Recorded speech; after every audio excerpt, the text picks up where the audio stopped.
안녕하세요. 저는 30대 중반 평범하디 평범한 직장인 여성입니다.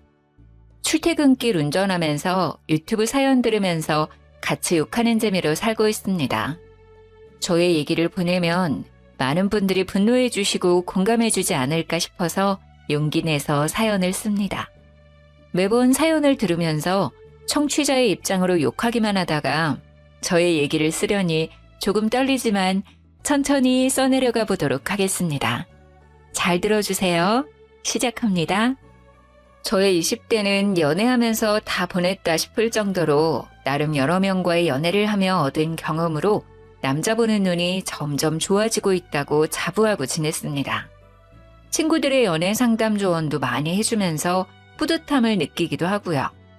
몇 명의 남자들을 만나고 나니 진득하게 오래 만날 남자를 만나고 싶었습니다.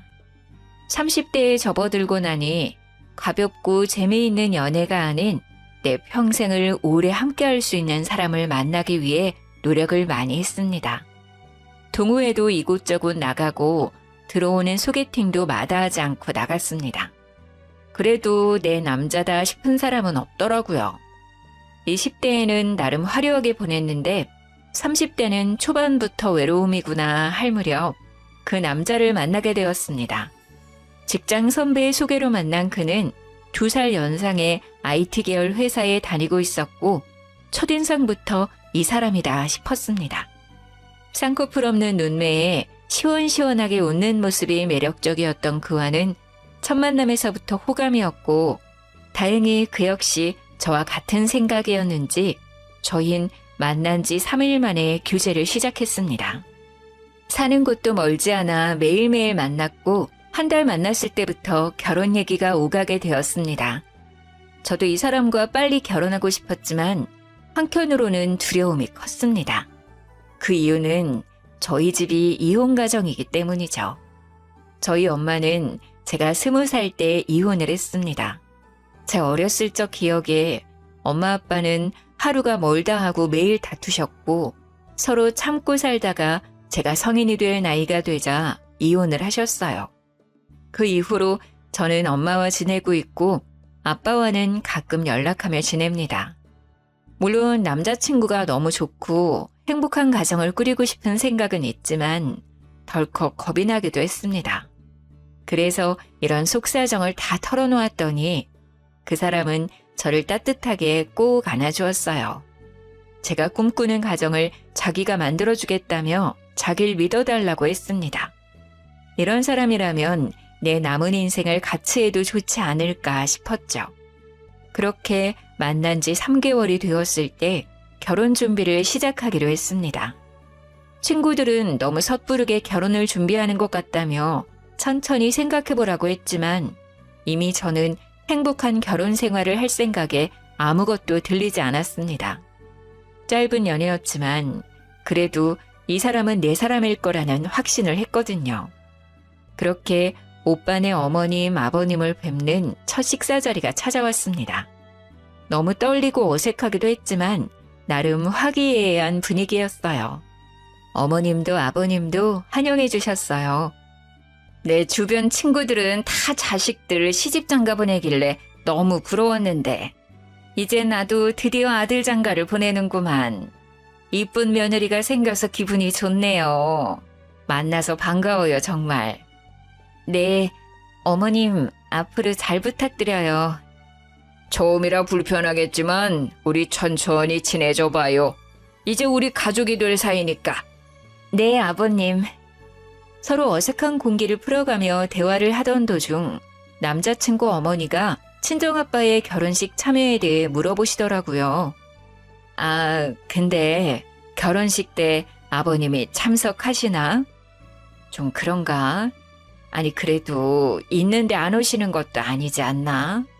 돌아가신 것도 아니니까 참석하는 게 크게 문제가 될 것 같지는 않은데. 네, 알겠어요, 어머님. 제가 엄마와 이 부분에 대해서 얘기 한번 해볼게요. 남자친구 어머니의 갑작스러운 발언에 조금 당황하기는 했지만 그 부분도 생각은 안 할 수 없기에 고민에 빠졌습니다. 그날 집에 가는 차 안에서 많은 생각을 했습니다. 저는 아빠의 참석 여부에 대해 전혀 생각을 하지 않았었거든요. 사실 저희 아빠는 엄마와 이혼 후에 다른 분을 만나 재혼을 하셨어요. 남자친구도 아빠가 재혼을 했다는 건 알고 있습니다. 그리고 저희 엄마도 재혼을 하지 않으셨지만 오랫동안 만나는 분이 계세요. 재혼을 하신 아빠에게 와달라고 하기도 난처한 상황이었고, 그리고 또 엄마에게도 미안할 것 같았거든요. 딸의 행복한 결혼식을 온전히 즐기지 못하고 불편하게 하고 싶지 않았어요. 남자친구를 설득해서 신랑 신부 동시 입장하기로 결정을 한 다음 날 남친 어머님께서 전화가 왔습니다. 정말 아빠를 부르지 않고 동시 입장할 거냐며, 엄마는 왜 재혼을 안 하신 거냐며 이해를 못 하시겠다 하시더라고요. 순간 기분이 확 상했지만 결혼식은 저와 남자친구 둘만 생각할 수 없는 행사라 그렇게 생각할 수도 있겠다 싶어서 넘어가기로 했습니다. 빠른 결혼 준비로 바쁜 나날들을 보내고 있던 중에 아빠한테 연락이 왔어요. 아빠한테도 알려드리긴 해야 할 것 같아서 결혼 소식을 전해드렸었거든요. 축의금을 주고 싶다며 꼭 받아달라고 말씀하시길래 계속 거절할 수도 없어서 받기로 했습니다. 아빠와 통화를 끝내고 계좌를 확인해봤는데 3천만 원을 보내주신 게 아니겠어요? 너무 놀라서 아빠한테 다시 전화했더니 너 어릴 때부터 아빠 엄마가 못 볼 꼴 보이고 지금도 널 제대로 챙겨주지도 못한 거에 비하면 3천은 적은 돈이야. 더 주고 싶은데 아빠가 지금은 이것밖에 못 줘서 마음이 쓰이는구나. 이쁜 딸은 꼭 이쁜 가정 꾸렸으면 좋겠어.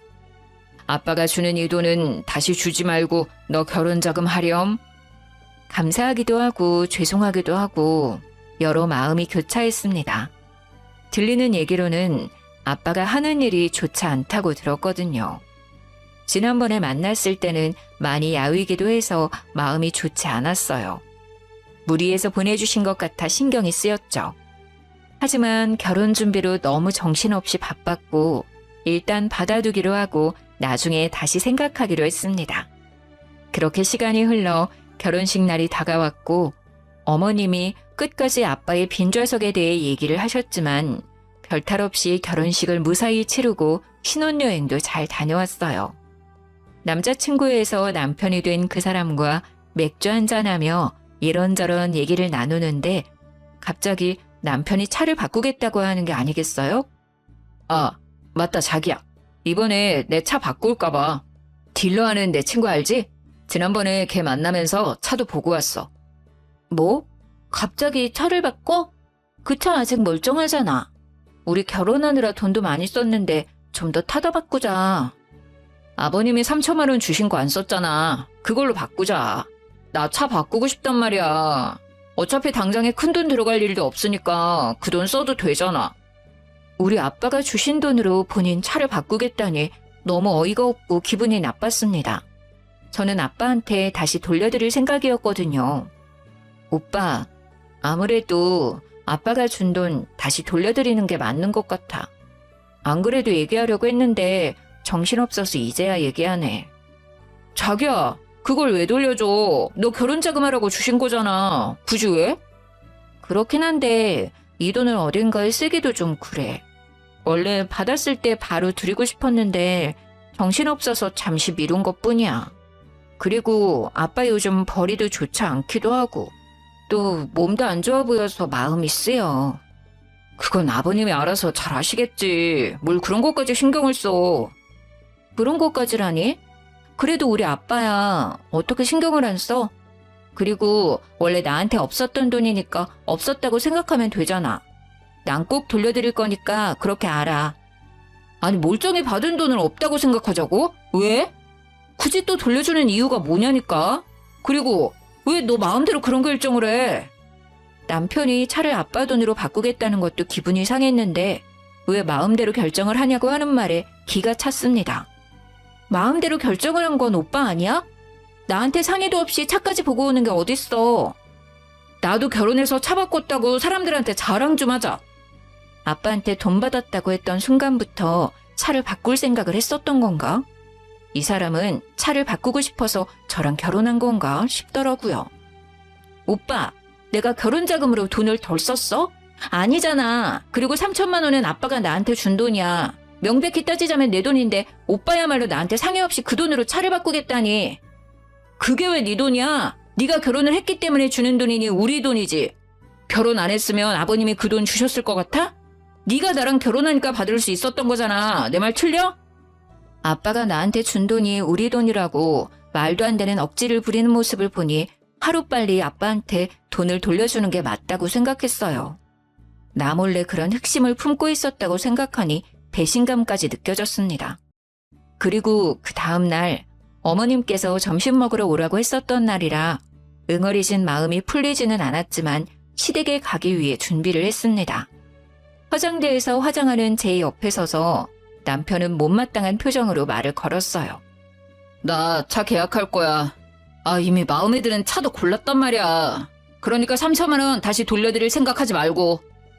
도대체가 멀쩡한 차를 왜 바꾸냐고. 그거 몇 년 안 탔잖아. 말이 되는 소리를 해 좀. 그리고 왜 아빠가 준 돈으로 차를 바꿔? 우리 잘 쓰라고 주신 돈이니까 내가 잘 쓰겠다고. 너도 새 차 타면 좋잖아. 어제 상했던 기분을 꾹꾹 누르고 시댁 갈 준비를 하고 있는데 아침부터 새 차 타령을 하니 화가 났습니다. 자기 마음대로 결정하고 통보를 한 것도 황당한데 말이죠. 아니, 나는 새 차 필요 없어. 그리고 나 오늘 아빠한테 돈 보낼 거야. 계약을 하든 말든 돈은 알아서 해. 야, 너 미쳤어? 대체 왜 그래? 뭐? 야? 지금 야라고 했어? 내가 보기엔 미친 건 오빠야. 납득이 안 되잖아, 도저히. 그리고 굳이 지금 얘기를 꺼내야 해? 차를 바꾸는 게 그렇게 중요한 일이야? 나 아직 기분 안 풀렸어. 그래도 시댁 가겠다고 준비하는데 옆에서 또 왜 화를 돋우냐고. 그렇게 큰 소리가 오가고 저는 펑펑 울고 말았습니다. 도저히 이대로는 시댁에 갈 수가 없어서 남편한테 말했죠. 도대체 왜 그래 정말? 나 오늘 점심 먹으러 못 갈 것 같아. 이런 상태로는 절대 어른들 앞에서 웃는 얼굴로 못 서 있어. 나 지금 아프다고 얘기 전해줘. 죄송하다고 말해주고. 어차피 지금 이 상태로 가봤자 분위기만 망칠 것 같아. 그렇게 계속 흐르는 눈물을 닦고 있는데 남편은 위로는커녕 어딘가로 전화를 걸더라고요. 알고 보니 어머님께 전화를 했던 거였습니다. 엄마, 나야. 나 지금 출발해. 그리고 얘는 안 간대. 가기 싫대. 몰라. 끊어. 가서 얘기해. 그렇게 전화를 끊은 뒤 남편은 혼자 시댁에 갔습니다. 아니, 내가 못 가게 된 원인이 지 때문인데 밑도 끝도 없이 얘 안 간대 라고 전화를 한 남편놈. 심지어 바로 내 앞에서 보란듯이 전화하는 모습을 보니 절 엿먹이려 한 건가 싶더라고요. 그렇게 벙쪄서 거실에 앉아 있었는데 어머님이 전화가 왔어요. 너는 내가 또 이런 경우는 처음이네. 너 어른들이랑 약속에 그렇게 우습니? 시어머니가 만만해? 남편이랑 좀 싸웠다고 시댁을 안 와? 이게 말이 된다고 생각해? 진짜 나 때는 상상도 못할 일이야. 눈이 퉁퉁 붙더라도 와야지. 요즘 며느리들 되바라졌다더니 정말 기가 차서 원. 솔직히 너무 속상하고 화도 났지만 어머니 입장에서 생각해봤을 때 기분이 나쁘실 수 있는 상황이라 뭐라고 말을 드리기가 어렵더라고요. 어쨌건 제가 제 기분이 좋지 않아 안 간 건 사실이니까요. 그리고 아빠가 주신 돈을 왜 돌려준다는 거야? 결혼식도 안 왔는데 그 정도 할 수 있지. 그리고 그 돈으로 어차피 계속 같이 탈자 바꾸는 게 그렇게 화낼 일이야? 도대체가 이해가 안 돼. 그게 뭐라고 시댁도 안 오고, 내가 웃음니 너? 어머님, 오늘 안 간 건 정말 죄송해요. 제가 생각이 짧았던 것 같아요. 그런데 어머님, 왜 아빠가 주신 돈으로 오빠 차를 바꿔야 하는지 모르겠어요. 오빠 차 멀쩡하잖아요. 그 차를 왜 바꿔야 하는 거예요? 아니, 꼭 차가 문제가 있어야 바꾸니? 차를 바꿀 돈이 없는 것도 아니고 바꿀 수도 있지. 참 젊은 게 말이 안 통하네 정말. 오빠랑 싸운 문제로 어머님이랑도 싸우기 싫어요. 어머님은 오빠랑 똑같은 말을 계속 되풀이하시다가 결국 참지 못하셨는지 노발대발하시며 전화를 뚝 끊어버리시더라고요. 그렇게 그 이후로 별 대화 없이 남편이랑 대면대면하게 지내다가 구정이라 전날부터 가서 열심히 명절 음식을 준비했습니다. 내일 친척들 많이 오니까 부족하지 않게 넉넉하게 부쳐야 해. 아, 그리고 나물도 손질하고 데치고 해야 해. 할 일 많으니까 빠릿빠릿하게 움직여야 할 거야. 남편도 시누이도 아버님도 앉아서 TV 보면서 히히덕거리기만 하고 저만 혼자 바쁘더라고요. 어찌나 꼴보기 싫던지. 부치고 있는 전을 남편 얼굴에 확 던져버리고 싶었지만 결혼 후 첫 명절이라 최선을 다해 어머님을 도왔습니다. 어머님은 제가 쉴 시간도 주지 않으시고 계속 일을 시켰어요. 정말 몸도 힘들고 정신도 없어서 밥도 제대로 먹히지도 않고 얼른 끝내고 엄마한테 가고 싶은 마음뿐이었죠. 모두 저녁 식사를 마치고 과일과 함께 티타임 중이었는데 어머님이 주방에서 쉬고 있는 저를 부르시더라고요. 잠깐 이리 좀 와봐라. 부르시는 소리에 어머니가 계신 쪽으로 갔더니 갑자기 저보고 무릎을 꿇으라는 거 아니겠어요? 아니, 내가 지난번 일 그냥 넘어가면 안 될 것 같아서. 우리 가족들 의견도 궁금하기도 하고. 그리고 남편이랑 싸운다고 시댁도 안 오고 정말 내가 진짜 너무 어이가 없어서 웃음이 나더라 그날은. 이번 기회에 너의 그 버르장머리를 제대로 고쳐줘야지. 뭐하고 있어? 멀뚱멀뚱 쳐다만 보고 있을 거야? 무슨 말을 하시는 건가 싶었습니다. 황당해서 그냥 멍하니 서 있는데 남편이 옆에서 거들며 저를 무릎 꿇려 앉히는 거 아니겠어요? 화를 내고 싶었지만 모두 다 시댁 식구들이고 제가 뭐라고 해봤자 손해일 것 같아서 가만히 있을 수밖에 없었습니다. 어찌나 비참한 마음이 들던지 뛰쳐나가고 싶은 심정이었어요. 너희가 결혼한 지 6개월이 되었어? 1년이 되었어? 결혼 초반부터 이게 뭐니? 벌써부터 삐그덕거리면 앞으로 어떻게 하려고 해? 너네 아직도 냉전 상태라며? 남편한테 좀 져줄 수도 있는 거지. 어쩜 너도 똑같이 그러고 있니? 아무리 생각해도 제가 잘못한 건 없는 것 같은데 이게 이렇게 모든 식구들 앞에서 혼나야 하는 일인가 이해가 안 되었어요. 말도 안 되는 상황에 눈물만 주룩주룩 흘렀어요. 남편은 그 와중에도 차 타령을 하더라고요. 친구한테 차 계약한다고 했는데 완전 체면 구겼어. 언제 계약할 거냐고 매일 연락 오는데 쪽팔려서 진짜. 남편은 어머니의 말을 거들고 다른 식구들도 그냥 쳐다만 볼 뿐 제지하는 사람은 없었어요. 시누이야 처음부터 저한테 관심도 없었고 그래도 아버님은 말려주실 줄 알았는데 가만히 계시더라고요. 어제부터 온갖 잡일 다 하며 쉬지도 못했는데 이게 무슨 상황이지? 이게 맞는 건가 싶었습니다. 뭐라고 얘기해도 들을 것 같지도 않고 내가 왜 이런 취급을 당하고 있어야 하나 싶어서 이혼할 생각으로 시댁을 뛰쳐나가 친정엄마한테 달려갔습니다. 눈이 퉁퉁 부어서 혼자 친정에 달려온 저를 본 엄마는 아무 말 없이 저를 꼭 안아줬습니다. 엄마, 미안해. 내가 정말 미안해. 미안하다는 한마디만 하고 엄마 품에 안겨서 어린아이처럼 펑펑 울었습니다. 그래도 엄마랑 있으니 마음이 편해지더라고요. 엄마는 그날 아무것도 묻지 않으셨어요. 내가 겪은 상황이 진짜 있었던 일인가, 이런 건 드라마에서 보던 상황인데 이게 나한테도 일어날 수 있는 일이었구나 싶었어요. 남편이고 시댁이고 모두 얼굴 보고 싶지도 않았고 그냥 다 끝내고 싶었어요. 결혼했던 게 꿈이었으면 좋겠다 싶었습니다. 일주일 정도 지났을까 남편이 문자 하나 띡 보내왔습니다. 어차피 들어올 거 빨리 들어오라고. 자기 차 계약 이제 더는 미룰 수 없다고 말이죠. 진짜 대단한 놈이었습니다. 열받아서 전화를 걸었습니다. 차 계약을 왜 나한테 얘기해? 나 아빠한테 돈 보냈어. 그날 돈 보낼 거라고 얘기했잖아. 아, 진짜 너는 왜 이렇게 제멋대로야. 그리고 아버님은 그걸 또 받으셨어? 참나, 네가 다시 돌려줄 줄 알고 보내신 거 아니야? 제멋대로인 건 오빠야. 너 진짜 왜 그러냐? 어? 이해가 안 돼. 차를 못 바꿔서 죽은 귀신이 붙었나?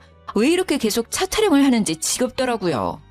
행복하기만 해도 모자를 신혼 초기에 이런 어처구니 없는 일로 인해 사이가 틀어져 버릴 줄 상상도 못했어요.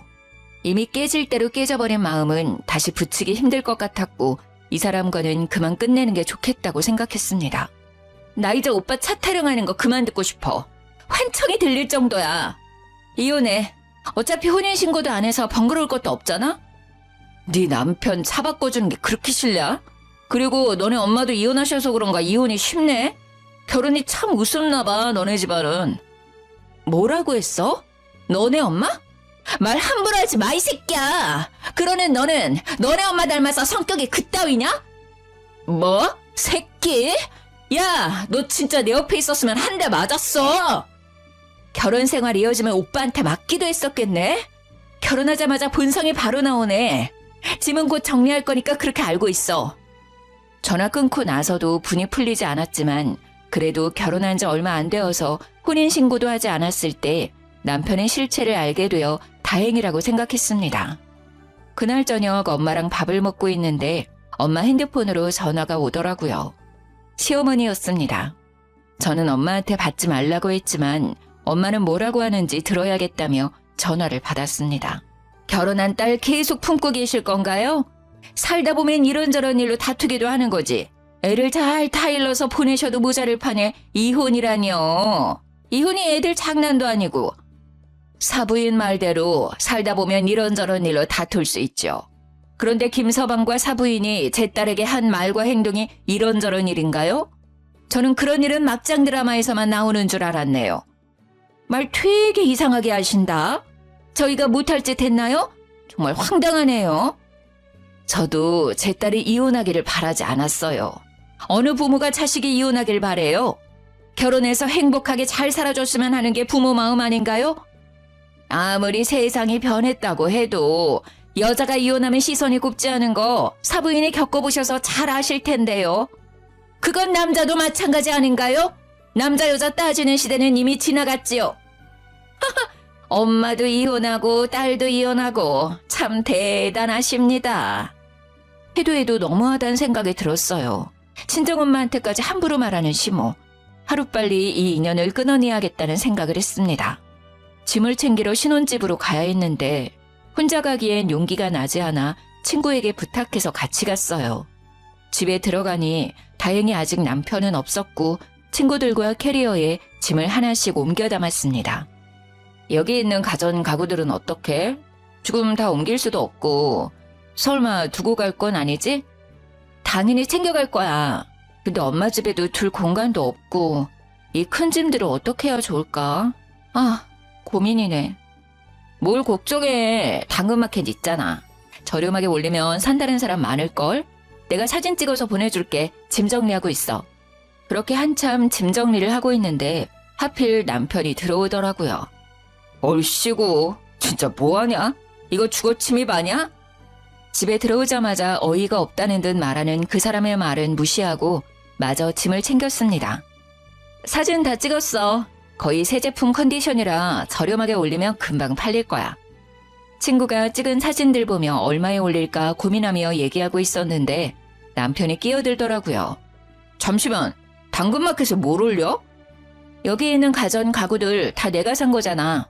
가져가기엔 짐이 많아서 당근마켓에 싸게 올려서 팔려고.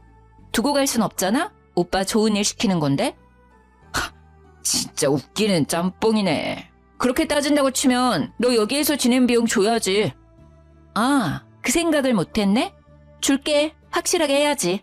요즘 평균 호텔 1박 비용이 얼만지 확인해서 보내. 야, 그냥 당근에 올리지 말고 그냥 둬. 내가 그 금액에 사면 될 거 아니야. 어차피 나도 다시 사야 하는데. 그럴래 그럼?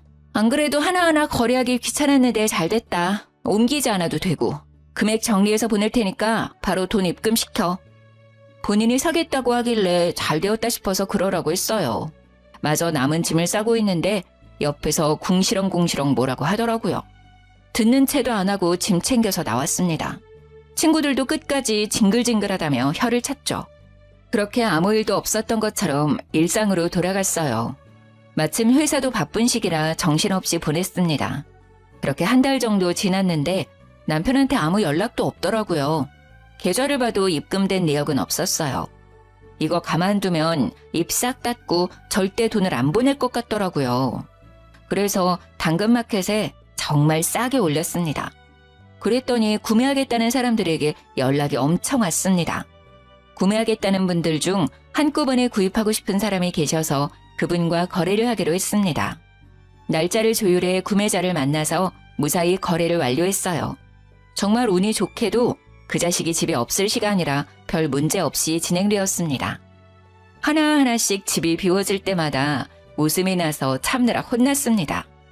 돌아왔을 때 텅 빈 집을 보고 황당해할 그 얼굴을 보지 못해서 아쉬웠어요. 그날 거래를 마치고 기분 좋게 친구들이랑 한잔하려고 만났습니다. 술도 너무 달달하고 기분도 최고로 좋았죠. 친구들이랑 그놈을 안주 삼아 신나게 술을 마시고 있는데 그 자식한테 전화가 오더라고요. 너 뭐 하는 짓이야 진짜? 뭐가? 너 설마 집에 있는 물건들 다 팔았냐? 지가 사겠다고 하더니 한 달이 지나도 감감무소식이길래 계속 가만히 있다가는 돈 못 받을 것 같아서 팔았어. 그러길래 돈 빨리 보내줬어야지. 너는 나한테 돈을 받고 싶냐? 어? 그동안 만났던 정도 없어? 진짜 대단하다. 그걸 또 팔았어? 와, 우리 사이? 도대체 무슨 사이죠? 그리고 당연히 받아야 할 돈 달라는데 그게 무슨 문제지? 게다가 엄청 싸게 가격도 해드렸는데 그쪽이 안 주셨잖아요. 심지어 한 달 동안 무단으로 사용까지 하고. 진짜 너무하다 생각 안 드냐? 너무한 건 오빠랑 오빠네 가족이지. 나 지금 너무 기분 좋게 친구들이랑 술 한잔 중이거든? 그럼 할 말 다 한 것 같으니 기분 망치게 하지 말고 끊어. 전화를 끊고 친구들이랑 재미있는 시간을 보냈습니다. 그날은 참 즐거웠는데 말이죠. 서류도 처리할 것도 없어서 깔끔하고 이제 나는 자유가 되었는데 그 뒤에 휘몰아쳐 오는 여러 감정들이 견디기 힘들었습니다. 엄마한테도 너무 죄송스럽고 내 자신도 원망스러웠습니다. 남자 보는 눈이 생겼다고 자부했던 지난 날들이 너무 부끄러웠습니다. 엄마한테 티 안 낸다고 노력했다고 생각했는데 저의 그 우울한 감정들을 눈치채셨는지 매일매일 저를 위로해 주셨습니다. 엄마가 아저씨한테도 말했는지 아저씨도 저희 집에 자주 오셔서 예쁜 꽃다발을 선물해 주시거나 맛있는 식당에 가서 음식을 포장해 오실 때도 있었고 인기 있는 뮤지컬 공연에도 데려가 주셨습니다. 정말 감사하게도 저를 웃게 해주시려고 노력하셨어요. 엄마와 아저씨 덕분에 힘든 감정도 이겨낼 수 있었습니다. 그 자식도 나처럼 힘들었으면 좋겠는데 나만 힘든 것 같아서 억울했습니다. 엄마와 아저씨랑 셋이 맥주 한잔하며 이런저런 얘기 도중 아저씨 아드님도 만나고 있는 여자친구가 있는데 슬슬 결혼 얘기가 오가고 있어 곧 상견례를 앞두고 있다고 하셨습니다. 나도 이혼해서 아들 혼자 키우는데 우리 아들도 처가에 무시당할까봐 걱정되네. 혼자 키웠지만 남부럽지 않게 잘 키웠는데. 아저씨, 그런 사람들 흔하지 않아요. 제가 정말 재수가 없었던 거예요. 걱정 마세요. 안 그런 사람들도 많아요. 분명 좋으신 분들일 거예요. 그렇지. 괜한 걱정은 하지 말아야지. 그리고 그런 생각을 가지고 있는 집안이라면 난 절대 결혼 안 시킨다.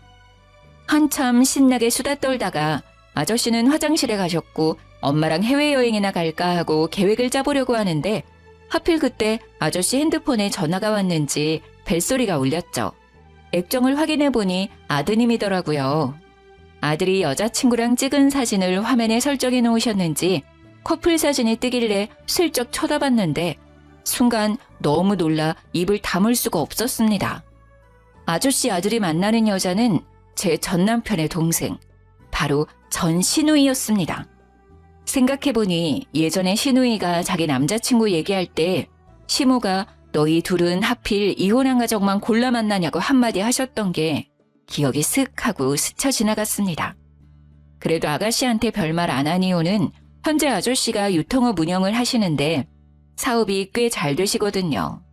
그리고 그 업을 아드님이 물려받는 걸로 알고 있고요. 그래서 전 시모가 엄청 좋아하셨어요. 자기 딸 사모님 되는 거냐며 입이 귀에 걸리셨던 게 기억났습니다. 저는 순간 기회다 싶었어요. 그날은 아저씨한테는 일단 말씀드리지 않고 넘어갔어요. 집에 와서 엄마한테 얘기를 했더니 엄마도 몰랐었다고 하시더라고요. 아저씨한테 어떻게 얘기를 드릴까 하던 찰나에 아주 좋은 생각이 떠올랐습니다. 아저씨 아드님 상견례 날이 다가왔고 장소와 시간을 알고 있던 저는 식당 근처에서 기다렸어요. 식사 시간이 끝났는지 아저씨와 아드님 그리고 전 시댁 식구들이 식당 밖으로 나왔습니다. 저는 곧장 아저씨한테 달려갔죠. 아저씨! 아이고 우리 영주 우연히 만나니 더 반갑네. 친구들 만나러 가는 중이니? 아저씨는 저를 반갑게 맞이하셨고 전 시댁 식구들은 마치 귀신이라도 본 사람들처럼 입을 떡 벌리고 저를 쳐다봤습니다. 아니 너? 시어머니는 얼굴이 하얗게 질리셨고 남편도 무슨 일인가 싶었는지 저의 손목을 붙잡고 다른 곳으로 끌고 가려고 했어요. 저를 억지로 끌어내려는 남편을 아저씨가 제지해 주셨죠. 뭐 하는 거예요? 내 딸 같은 아이한테. 아저씨의 발언에 전 시누이는 금방이라도 울 것 같은 표정이었고 전 시모는 놀란 토끼눈이 되었어요. 모두 있는 자리에서 저는 아저씨께 말씀드렸습니다. 아저씨, 여기 계신 분들이 제 전 시댁 식구들이에요. 뭐? 아저씨는 제 말을 듣고 순식간에 화난 얼굴로 전 시모를 째려봤습니다. 사돈어른, 뭔가 오해가 있으신 것 같은데 저희 조용한 곳으로 가서 얘기를 좀 더 나눌까요? 저는 더 이상 할 말은 없는 것 같고 오늘 나누었던 결혼 얘기는 다시 생각해 보도록 하죠. 아니, 그냥 없던 걸로 하는 게 나을 것 같네요. 아들, 일단 너 집에 먼저 가 있어라. 아저씨는 저를 데리고 그 자리를 박차고 나왔습니다. 그렇게 아무것도 못하고 저를 쳐다보는 시댁 식구들을 뒤로하고 아저씨와 함께 가는데 속이 너무 시원했습니다. 그 다음날 아저씨랑 엄마랑 근교 드라이브 가기로 해서 준비 중이었는데 전 남편과 그 식구들이 친정집으로 들이닥쳤습니다. 야! 이년아! 문 열어! 쿵쿵 문을 두드리는 소리에 문을 열었더니 전 시모가 저를 보자마자 머리카락을 잡아채고 막 흔들었어요. 이게 무슨 짓이에요? 이거 안 나요? 당신 미쳤어? 나쁜 년, 내 아들 인생 망친 것까지 모자라서 내 딸 인생도 망치려고 해? 내 딸한테 왜 이래요? 이거 놔요. 경찰 부르기 전에 어서요. 저도 가만히 있을 수 없어서 똑같이 머리채를 잡아드렸죠. 전 시모의 비명소리에 뒤에 있던 두 자식놈들도 합세해 순식간에 현관엔 난리가 났었어요. 그 순간 엄마와 저를 데리러 온 아저씨가 사자후를 질렀습니다. 도대체가 뭐 하는 거예요? 아저씨는 엉망진창이 된 엄마와 저를 살피고 나서 무서운 얼굴로 시어머니와 시누이를 쳐다봤습니다. 정말로 대단한 사람들이네. 아버님, 오해예요. 시누이는 울면서 아저씨께 매달렸어요. 아저씨는 단호하게 선을 그어 얘기했습니다. 대체 어떤 게 오해라는 거지? 그리고 누가 아버님이야? 헤어지라고 얘기했는데 아직 전달 못 받았나? 저 못 헤어져요. 사돈어른, 제가 다 설명할게요. 이거 어떻게 된 일이냐면요. 어디서부터 얘기를 해야 하나? 쩔쩔매며 아저씨께 해명하려고 하는 둘을 보니 우스웠습니다. 저한테는 한 번도 보여주지 않았던 모습이었죠. 들을 얘기 없다고 몇 번을 얘기해요. 그만 돌아가 주세요. 2번 다시 얼굴 보고 싶지 않네요. 여기에도 우리 집에도 찾아오지 마세요. 한 번 더 찾아와서 행패를 부리면 그땐 정말 가만히 있지 않을 거예요. 아저씨의 말에 전 시모는 아무 말도 못하고 가만히 서 있더라고요. 그 와중에 전 시누는 아저씨 손을 잡으며 죄송하다고 울며불며 사정하는데 아저씨는 단호하게 얘기했습니다. 이제 네 얼굴 보고 싶지가 않으니 어머니 모시고 가. 이렇게 해봤자 내 마음은 변함없다. 남의 집에 찾아와 행패 부리지 말고 다신 오지 마. 결국 셋은 더 말도 못하고 돌아갔어요. 그 난리법석인 와중에 그 자식은 한마디도 못하고 찌그러져 있더라고요. 나한테는 그렇게 소리도 잘 지르고 말도 잘하더니 너무 조용해서 그 자리에 없는 줄 알았지 뭐예요. 그렇게 한바탕 난리를 치르고 난 뒤 제 전화는 불이 났습니다. 전 남편, 전 시누이, 전 시모가 돌아가면서 연락을 하더라고요. 내가 그동안 생각이 좀 짧았던 것 같아. 진심으로 사과할게. 우리 그래도 처음부터 운명이라고 생각했잖아. 대화도 잘 통하고 정말 좋았는데 그치? 다시 시작하면 안 될까?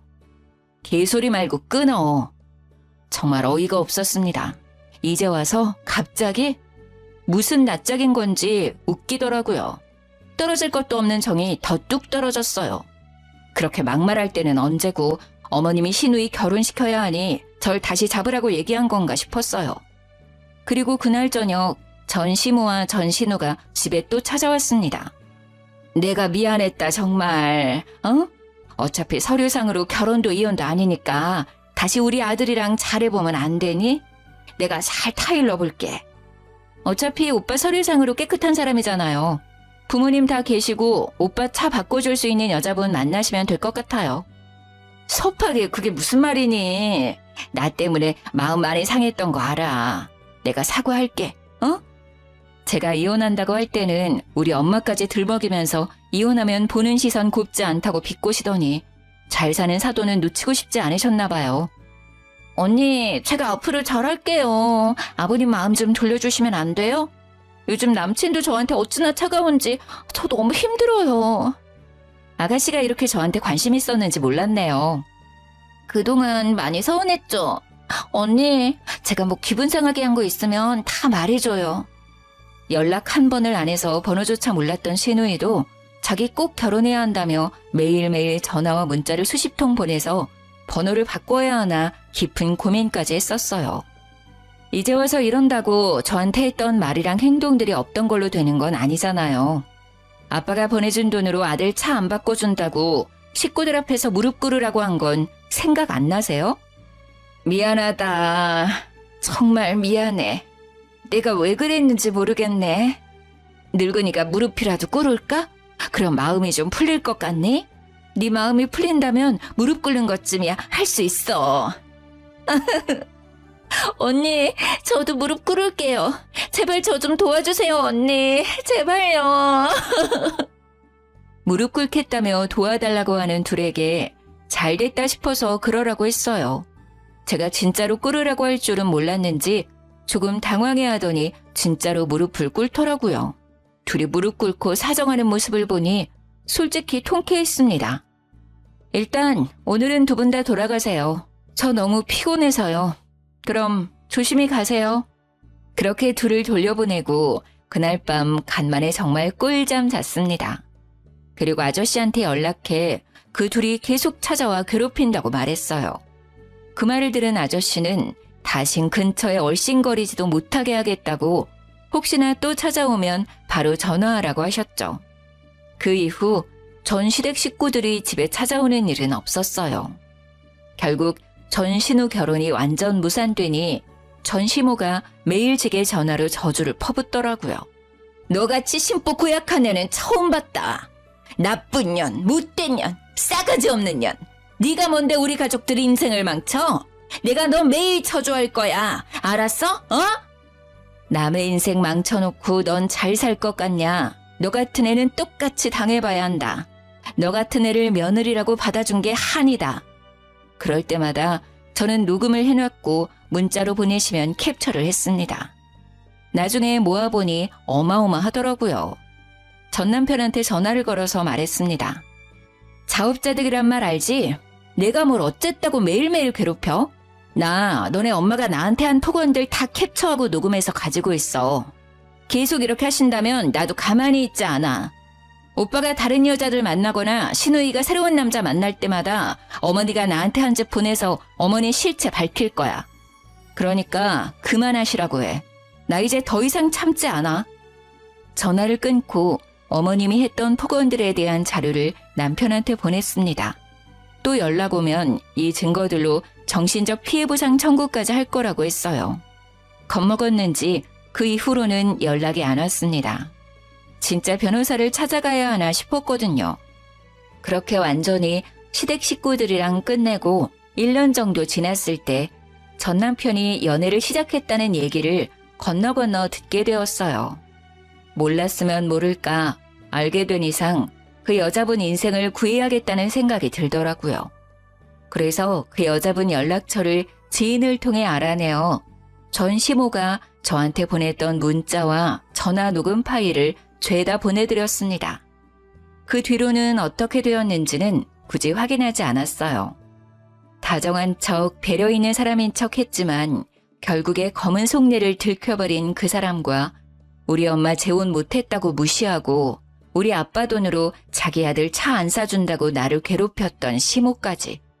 평생 그렇게 못된 심보로 사셨으면 좋겠어요. 그리고 혹시나 또 그 가족들이 찾아올까 싶어서 엄마랑 다른 지역으로 아예 이사를 갔습니다. 엄마도 저도 핸드폰 번호를 둘 다 바꿨고요. 아, 엄마와 아저씨는 여전히 잘 만나고 계십니다. 뒤늦게 이 소식을 알게 된 아빠도 매우 분개하셨고 또 미안해 하시더라고요. 아빠가 주신 3천만 원으로 인해 그 사람들의 진짜 성격을 알게 되어 빨리 탈출할 수 있게 되었다고 얘기했어요. 언젠간 드러날 모습이었는데 이제 생각해보면 행운이었다 싶더라고요. 애라도 생겼거나 혼인신고라도 했었으면 더 골치 아프고 오래 걸렸을 거예요. 생각만 해도 끔찍한 일이지만 지나고 나니 너무 잘한 것 같습니다. 인생 액땜한 셈 치고 있어요. 이젠 저한테 어떠한 고난과 역경이 오더라도 이 정도쯤이야 하고 지나갈 수 있겠죠? 뭔가 단단해지고 이제 정말 어른이 된 느낌이에요. 저는 요즘 20대 때 연애하느라고 못 갔던 해외여행을 다니고 있어요. 그리고 회사에서 승진도 해서 연봉도 올랐습니다. 내년에는 장기 근속 보상으로 리프레시 휴가가 있어서 유럽 쪽으로 길게 여행을 다녀올 계획입니다. 여행 가서 뭘 할까 일정 짜는 게 꽤 재밌더라고요.